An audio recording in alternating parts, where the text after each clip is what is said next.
When I was about third or fourth grade, my mom, as part of a long project she had of trying to turn us into functional human beings, taught me how to fry eggs and make grilled cheese sandwiches, which took the recipes that I was capable of making from 1 to 3. The first one was microwaved bologna and cheese sandwiches. Now, at that point, I then could do those 3 things. I had a recipe for it in my mind, I had the ingredients generally at hand, and I could cook those 3 meals. Now, if you had brought me a bag of dried chickpeas, some tahini, olive oil, lemon juice, and garlic, I, first of all, wouldn't have known what most of those things were, would have no idea that that's the ingredients of hummus, what hummus was, or how to make them into hummus, right? Because I had fried eggs, grilled cheese, and bologna and cheese sandwiches in the microwave. Sometimes we have a recipe and we maybe don't have the ingredients. Other times we have ingredients and we don't have the recipe. The church, the early church, had a recipe for how they went about being the church. And we heard it in the book of Acts. It says that they devoted themselves to the apostles' teaching, to the prayers, to the breaking of bread, and to fellowship. Now, those ingredients have probably always been part of what gets cooked into being church, but how that recipe gets put together has changed over time. Those very first Christian people did not have church buildings like we have today for a very long time. So they met in houses. Sometimes they had to meet in hiding because they were being persecuted. So the ingredients may have been there, but the recipe has changed over time. And I found myself this week reflecting on, why am I here? I'm hesitant to assume that we're all here for the same reason, so I'm just going to tell you why I'm here. And when I say here, I don't mean like I was called to be the pastor, but why have I, for all of my life, continued to show up in Lutheran congregations? And the short answer is because in the recipe of church that I have known, I have encountered the living God. And that has happened again and again in varieties of ways. My church that I grew up in is on its 3rd location because of moves due to the St. Louis airport. But the first building had a classroom building in the back. And if you walked in the doors of that, there were 3 classrooms on each side. The high school Sunday school room was on the back left, and there was a closet at the end of the hall. And I distinctly remember, probably I was 15 or 16, standing in front of that closet. And I think I had gotten broken up with that week. And you know how in those early days of romance you think you're never going to know love again and your life is over? And all of a sudden, in whatever angst I was carrying around with me, I had a profound sense of peace. And even then, I knew that that peace was somehow an encounter with the Holy Spirit or with the risen Jesus or the living God, however you want to phrase that. I knew that. And I don't know if I fought with my parents about going to church before that, but I certainly did not after that because I had encountered the living God. And if you fast forward a bunch of years and 2 building moves, it was in the 3rd location that, and I've shared this story quite a few times, I think, but when my mom was dying in the hospital, I went to church. And words wouldn't come out of my mouth, but her friend Margaret came and sat next to me, and the words came out of her mouth. And she carried my worship for me that day. And that was an experience of the living God. In this worship service, if you've been here in the last 6 weeks, our primary usher for the offering is like 18 months old. He doesn't talk in sentences yet.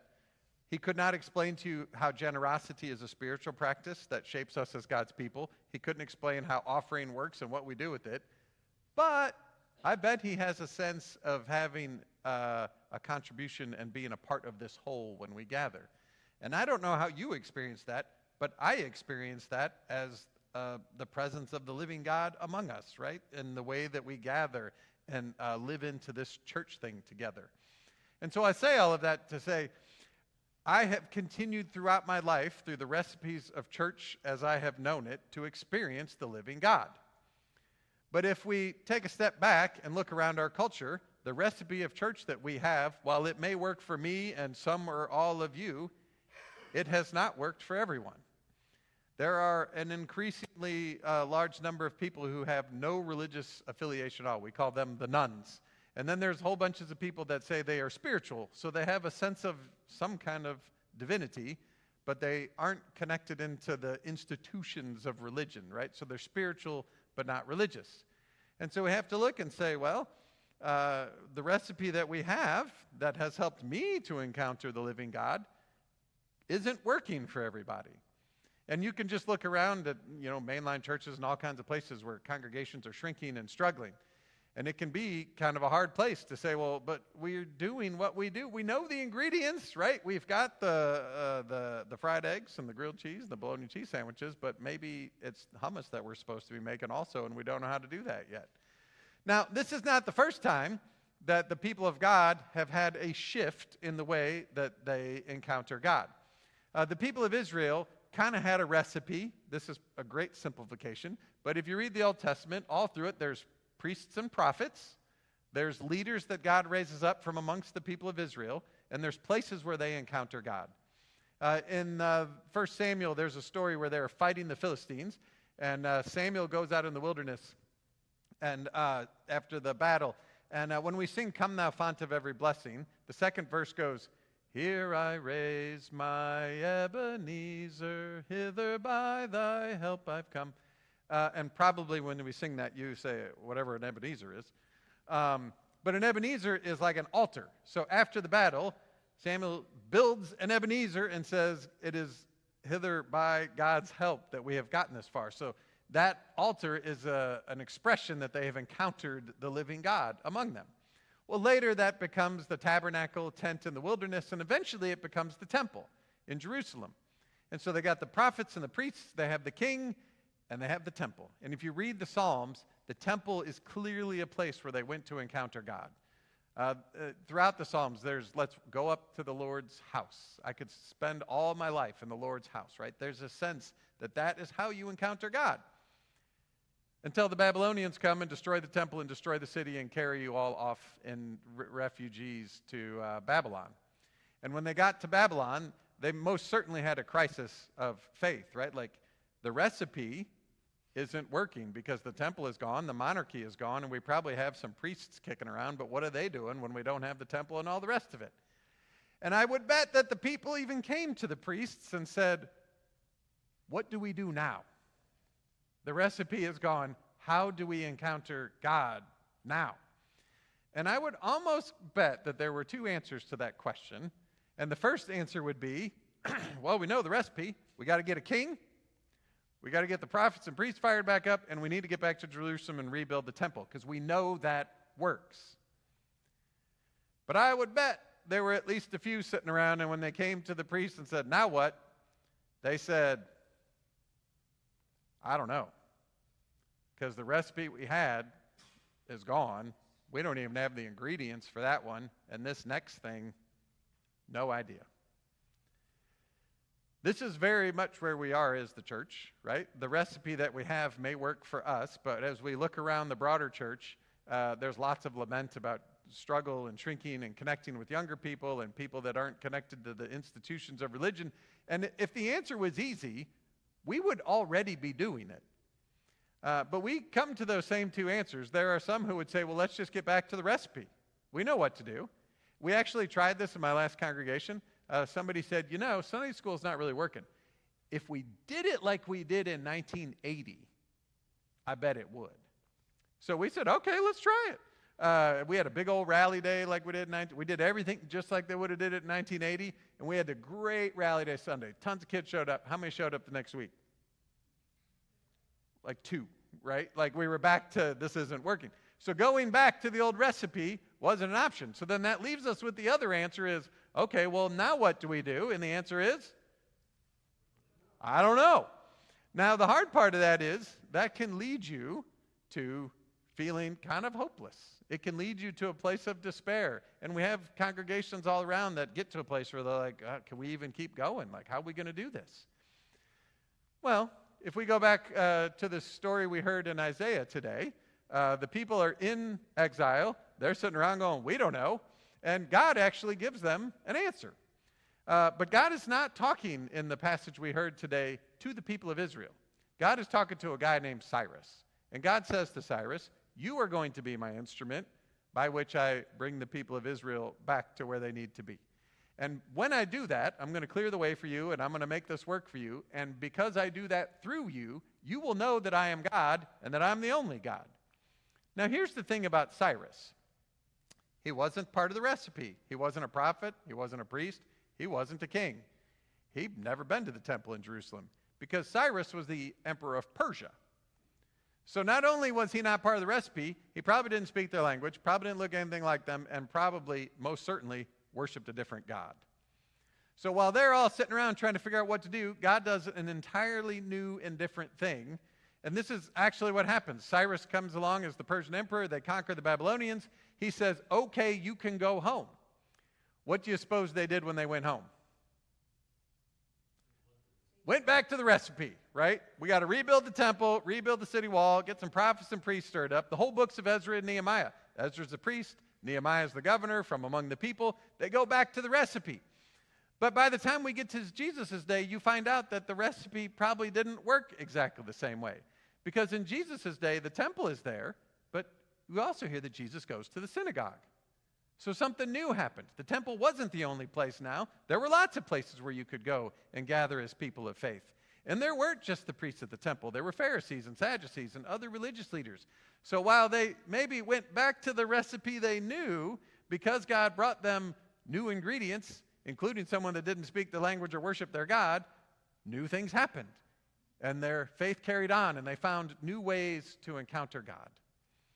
I find this right now, as challenging as it can be because we don't know, to be a super exciting time to be the church. Because here's the thing.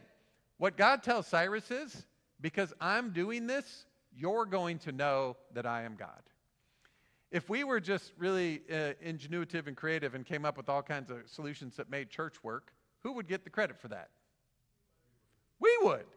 When we have to stand up and go, I don't know, and then new things start to happen, then we start to what? We start to encounter the living God who brings life out of death, just like Jesus' death and resurrection, right? Nobody saw the resurrection coming, just like they didn't see Cyrus coming, which tells us that as we were wrestling around with how do we be church today, and because the thing is, we don't need people to just come to church, right? That's not the point. The point is that people encounter God, right?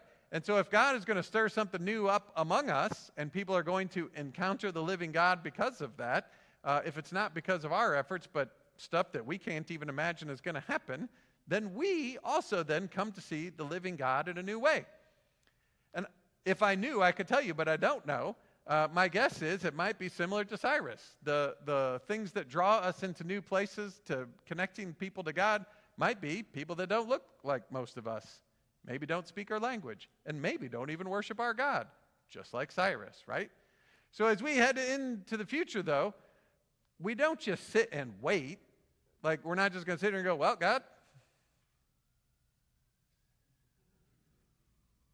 when's it going to happen, right? No, we keep being the church. And how do we do that? Well, we start with the ingredients that we know have always been there. Fellowship, breaking of bread, prayers, studying the apostles' teachings. But we have to start thinking about new recipes. The best cooking lesson I ever had came 26 years ago Tuesday, which was actually a Friday. At that point, I still could make fried eggs, grilled cheese, and microwave bologna and cheese sandwiches. But it was the day before our wedding, and my mom had made arrangements for the rehearsal dinner. The wedding was all planned. But then there were like 30 people at my mom's house, and she said, oh, I forgot about lunch. And so what do you do when you forgot about lunch? You look at your mom. So she looked at my grandma and said, Mom, can you make lunch? Now, my grandma raised 7 kids on a farm, probably fed more than that most days. And then at the time, she managed a grocery store deli and knew how to cook a lot of food for a lot of people. So an hour later, we're eating a delicious stew. And then because I have learned how to make recipes, I go to grandma and say, that's amazing. What's the recipe? Because then I'll know how to cook 4 things. And she said, open the refrigerator, see what's in there, and make that. This is where we are as the church. Open up the fridge, see what's in there, and see what we can do with it. Now, here's the thing. That opened up cooking to me in a whole new way.